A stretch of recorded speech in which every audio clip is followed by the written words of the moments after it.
ಅಪಾಯದಲ್ಲಿ ಕಲ್ಯಾಣ ಕರ್ನಾಟಕ ಜನರ ಜೀವನಾಡಿ ಇರುವಂತದ್ದು 2 ವರ್ಷಗಳ ಬಳಿಕ ಭರ್ತಿ ಆಗಿದ್ದಂತಹ ಡ್ಯಾಂಗೆ ಈಗ ಕಂಟಕ ಎದುರಾಗಿದೆ. ಅಧಿಕಾರಿಗಳ ದಿವ್ಯ ನಿರ್ಲಕ್ಷ್ಯದಿಂದಾಗಿ ಜನರಿಗೆ ಜಲಕಂಟಕ ಎದುರಾಗಿದೆ.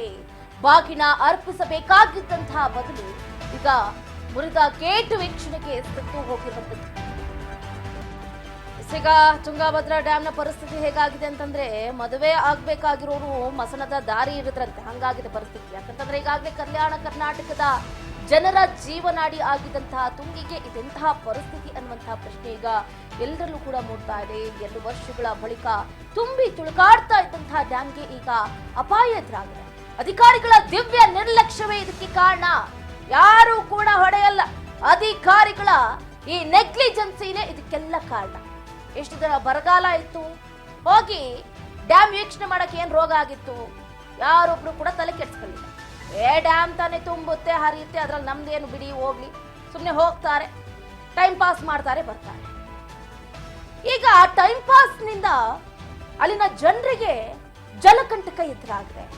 ಯಾರನ್ನು ಕೇಳೋದು, ಯಾರನ್ನು ಬಿಡೋದು? ಮುಂದಿನ ದಿನಗಳಲ್ಲಿ 2 ಬೆಳೆ ತೆಗಿಬೋದಪ್ಪ, ತುಂಬಿ ಹರಿತಾ ಇದ್ದಾಳೆ, ಯಾವ ತೊಂದರೆ ಇಲ್ಲ ನಮಗೆ, ಇನ್ನು ಮುಂದೆ 2 ಬೆಳೆ ಬೆಳಿಬೋದು ಅಂತ ಅಂದ್ಕೊಂಡಿದ್ದವರು ಈಗ ಬೆಳೆದಿರುವ ಬೆಳೆಗೂ ಕೂಡ ನೀರಿರುತ್ತೋ ಇಲ್ವೋ ಅಂತ ಭಯ ಆಗ್ತಾ ಇದೆ. ಅವರಿಗೆ ಒಂದು ರೀತಿಯಾದಂತಹ ಬೇಸರ ಉಂಟಾಗ್ತಾ ಇದೆ. ಅದರಲ್ಲೂ ಮುಖ್ಯವಾಗಿ ಇವತ್ತಿನ ದಿನ ಆ ತುಂಗಭದ್ರಾ ಜಲಾಶಯಕ್ಕೆ ಬಾಗಿನವನ್ನ ಅರ್ಪಿಸಬೇಕು ಅಂತ ಸಿಎಂ ಸಿದ್ದರಾಮಯ್ಯ ಕೂಡ ಎಲ್ಲಾ ರೀತಿಯಾದಂತಹ ತಯಾರಿಯನ್ನ ಮಾಡ್ಕೊಂಡಿದ್ರು. ಆದ್ರೆ ಈಗ ಬಾಗಿನದ ಬದಲು ಮುರಿದಂತಹ ಕ್ರಸ್ಟ್ ಗೇಟ್ ವೀಕ್ಷಣೆಗೆ ತೆರಳಿದ್ದಾರೆ. ಸ್ಥಳ ವೀಕ್ಷಿಸಿ ಅಧಿಕಾರಿಗಳ ಜೊತೆ ಸಿಎಂ ಸಿದ್ದರಾಮಯ್ಯ ಸಭೆಯನ್ನ ನಡೆಸುತ್ತಿದ್ದಾರೆ. ಗೇಟ್ ಹಾನಿಗೆ ಪ್ರಮುಖ ಕಾರಣ ಏನು ಅಂತ ತಿಳಿದುಕೊಳ್ತಾ ಇದ್ದಾರೆ. ಕೆಲವೇ ಕ್ಷಣಗಳಲ್ಲಿ ಟಿಬಿ ಡ್ಯಾಮ್ಗೆ ಸಿಎಂ ಸಿದ್ದರಾಮಯ್ಯನವರು ಕೂಡ ಇನ್ನೇನು ಭೇಟಿಯನ್ನ ನೀಡಿ ಅಧಿಕಾರಿಗಳ ಜೊತೆ ಮಹತ್ವದ ಚರ್ಚೆಯನ್ನು ಕೂಡ ನಡೆಸ್ತಾರೆ. ಈಗ ಏನಾಗ್ತಾ ಇದೆ, ತುಂಗಭದ್ರಾ ಜಲಾಶಯದ ಆಯುಷ್ಯ ಮುಗಿದೋಗ್ಬಿಡ್ತಾ, 70 ವರ್ಷಗಳಿಂದ ಕಾಪಾಡ್ಕೊಂಡು ಬಂದಿದ್ವಿ, ಯಾರೋ ಮಾಡಿದ ತಪ್ಪಿಗೆ ಇನ್ಯಾರೋ ಶಿಕ್ಷೆಯನ್ನು ಅನುಭವಿಸಬೇಕಾದಂತಹ ಪರಿಸ್ಥಿತಿ ಉಲ್ಬಣ ಆಯ್ತಲ್ಲ ಅಂತ ಒಂದು ಬೇಸರ ಮಾಡ್ತಾ ಎಲ್ಲರಲ್ಲೂ ಕೂಡ ಮೂಡ್ತಾ ಇದೆ. ಜಲತಜ್ಞರು ನೀಡಿದ ಅಚ್ಚರಿಯ ಮಾಹಿತಿಯನ್ನು ನೋಡೋದಾದ್ರೆ ನಾವೆಲ್ಲರೂ ಕೂಡ ಒಂದು ಕ್ಷಣ ದಂಗಾಗ್ತೀವಿ. ಯಾಕಂತಂದ್ರೆ ತುಂಗಭದ್ರಾ ಡ್ಯಾಮ್ನ ಗೇಟ್ ತುಂಡಾಗಿ ನೀರು ಪೋಲಾಗ್ತಾ ಇರುವಂತಹ ದೃಶ್ಯಗಳನ್ನ ಒಂದು ಕಡೆ ಗಮನಿಸ್ತಾ ಇದ್ದೀರಾ. ಈ ಸಂದರ್ಭದಲ್ಲಿ ಅದಕ್ಕೆ ಸಮಾನಾಂತರವಾಗಿ ಮತ್ತೊಂದು ಜಲಾಶಯ ನಿರ್ಮಾಣ ಮಾಡುವ ವಿಚಾರವೂ ಕೂಡ ಈ ಸಂದರ್ಭದಲ್ಲಿ ಮುನ್ನೆಲೆಗೆ ಬಂದಿದೆ. ಅದರ ಜೊತೆಗೆ ತುಂಗಭದ್ರಾ ಜಲಾಶಯ ಸಂಬಂಧಿತ ಅಚ್ಚರಿಯ ಮಾಹಿತಿಗಳು ಕೂಡ ಈಗ ಒಂದೊಂದಾಗಿ ಹೊರಬೀಳ್ತಾ ಇದೆ. ಸಮಾನಾಂತರವಾಗಿ ಮತ್ತೊಂದು ಡ್ಯಾಮ್ ನಿರ್ಮಾಣ ಮಾಡುವ ವಿಚಾರವೂ ಕೂಡ ಈಗ ಮುನ್ನೆಲೆಗೆ ಬಂದಿದೆ. ಸುಮಾರು 25 ವರ್ಷಗಳಿಂದ ಚರ್ಚೆಯಲ್ಲಿ ಇತ್ತು, ಈಗೇನು ಇವಾಗ ನಿನ್ನೆಯಿಂದ ಚರ್ಚೆ ಆಗ್ತಾ ಇಲ್ಲ, ಸರಿಸುಮಾರು 25 ವರ್ಷಗಳಿಂದಲೂ ಕೂಡ ಚರ್ಚೆಗೆ ಬಂದಿತ್ತು. ಆದ್ರೆ ಆಳುವ ಸರ್ಕಾರಗಳು ಈ ವಿಚಾರದಲ್ಲಿ ಮುಂದೆ ಬರ್ತಾ ಇರಲಿಲ್ಲ ಅನ್ನುವಂತಹ ಆರೋಪಗಳು ಕೂಡ ಕೇಳಿ ಬರ್ತಾ ಇತ್ತು. ಈಗ ಇರುವಂತಹ ಸರ್ಕಾರಗಳು ಹೆಂಗಿದೆ ಅಂತಂದ್ರೆ, ನಮಗೆ ನಮ್ಮ ಮಕ್ಕಳಿಗೆ ಹೊಟ್ಟೆ ತುಂಬಿದ್ರೆ ಸಾಕು, 3ನೇ ವ್ಯಕ್ತಿ ಹೆಂಗ್ ಸತ್ರೆ ನಮಗೇನು, ಒಟ್ಟು ಜೋಬ್ ತುಂಬಿಸ್ಕೊಂಡು ಶ್ರೀಮಂತರಾಗ್ಬಿಡ್ಬೇಕು ಅನ್ನುವಂಥ ಸರ್ಕಾರಗಳು. ನಾಟ್ ಓನ್ಲಿ ಕಾಂಗ್ರೆಸ್, ನಾನು ಕಾಂಗ್ರೆಸ್ ಬಗ್ಗೆ ಅಷ್ಟೇ ಮಾತಾಡ್ತಿಲ್ಲ, ಬಿಜೆಪಿ ಆಗಿರ್ಬೋದು, JDS ಆಗಿರ್ಬೋದು, ಅಥವಾ ಕಾಂಗ್ರೆಸ್ಸೇ ಆಗಿರ್ಬೋದು, 3 ಪಕ್ಷಗಳು ಕೂಡ ಒಂದು ರೀತಿ ಎಲ್ಲಿ ಅಭಿವೃದ್ಧಿ ಕೆಲಸಗಳಾಗ್ತಾ ಇದೆ. ಸರ್ಕಾರ ಅಧಿಕಾರಕ್ಕೆ ಬಂದು 1.5 ವರ್ಷ ಆಯ್ತಪ್ಪ, ಬರೀ ಅವ್ರವ್ರು ಬಡದಾಡ್ಕೊಂಡು ಜೀವನ ಮಾಡೋದೇ ಆಗೋಗಿದೆ. ಜನರ ಕಷ್ಟ ಕಾರ್ಪಣ್ಯಗಳನ್ನ ಯಾರೊಬ್ಬರಾದ್ರೂ ಕೇಳ್ತಾ ಇದ್ದಾರಾ? ಜಸ್ಟ್ ಎಕ್ಸಾಂಪಲ್, ಈಗ ನಿನ್ನೆ ಸುರಿದಂತಹ ಮಹಾಮಳೆಗೆ ಬೆಂಗಳೂರು ಯಾವ ಪರಿಸ್ಥಿತಿ ಬಂದಿದೆ? ಯಾವೊಬ್ಬ ನಾಯಕನಾದ್ರೂ ಬಂದು ಜನರ ಕಷ್ಟವನ್ನ ಆಲಿಸ್ತಾ ಇದ್ದಾರಾ? ಉಡಾಫೆ ಉತ್ತರವನ್ನು ಕೊಡ್ತಾರೆ. ಇನ್ನು ಬೆಂಗಳೂರಿನಲ್ಲಿ ಅಷ್ಟು ಮಳೆ ಬಂದಿಲ್ಲ, ಕೆರೆ ತುಂಬಿಲ್ಲ, ಹಿಂಗ ಉತ್ತರ ಕೊಡೋದು? ಒಟ್ಟಾರೆಯಾಗಿ ಇಂತಹ ಸರ್ಕಾರದ ನಡುವೆ ನಾವಿದ್ದೀವಿ ಅನ್ನೋದೇ ಒಂದು ಬೇಸರ.